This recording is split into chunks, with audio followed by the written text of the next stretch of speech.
Hello everyone, welcome back to Apple boutique అండి. నేను old saris, old పట్టు శారీస్ అండ్ సిల్క్ శారీస్ ను న్యూ లుక్ లోకి ఎలా కన్వర్ట్ చేసానో చూపిస్తాను. ఇది వచ్చేసి అంత లోటస్ ప్రింట్ అండి. ఈ శారీకి అంతా లోటస్ ఉంటాయి. అండ్ ఇది వచ్చేసి బర్డ్స్, ప్యారెట్స్ అండి, ప్యారెట్స్. ఇది కూడా కంచిపట్టు శారీని. దీనికి మధుబాని ప్రింట్, ఇదైతే చాలా బాగా వచ్చింది. ఈ మధుబాని ప్రింట్ చాలా మంది వేయించుకున్నారండి. మంచి హిట్ డిజైన్ అది అని చెప్పొచ్చు.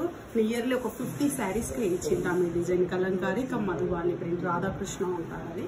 ఇది వచ్చేసి లోటస్ ప్రింట్ అండి. ఈ విధంగా అన్ని లోటస్ వచ్చాయి, అన్ని కంచిపట్టు శారీస్. సో ఇది కూడా ఒకటండి. దీనిపైన అంత స్టెయిన్స్ ఉంటే ఈ బంచెస్ వేయడం వల్ల ఆ స్టెయిన్స్ రావాలి. ఇది ఒకటి వచ్చేసి పిచ్ వై ప్రింట్, కౌ అండ్ కాఫ్ ఉంటుంది. అండ్ అంతా కూడా లోటస్ లో ఉంటాయండి. అండ్ ఇది ఒకటి వచ్చేసి అన్ని గ్రూప్ ఆఫ్ కౌస్ అండి. And also Radhakrishna here. And ఇది ఒకటి వచ్చేసి బర్డ్స్ అండి, ఆ చిన్న చిన్న బర్డ్స్. సో ఇవ్వండి, మీరు కూడా మీ ఓల్డ్ శారీస్ ను న్యూ లుక్ లోనికి కన్వర్ట్ చేసుకోవాలనుకుంటే నన్ను కాంటాక్ట్ కండి. Thank you for watching.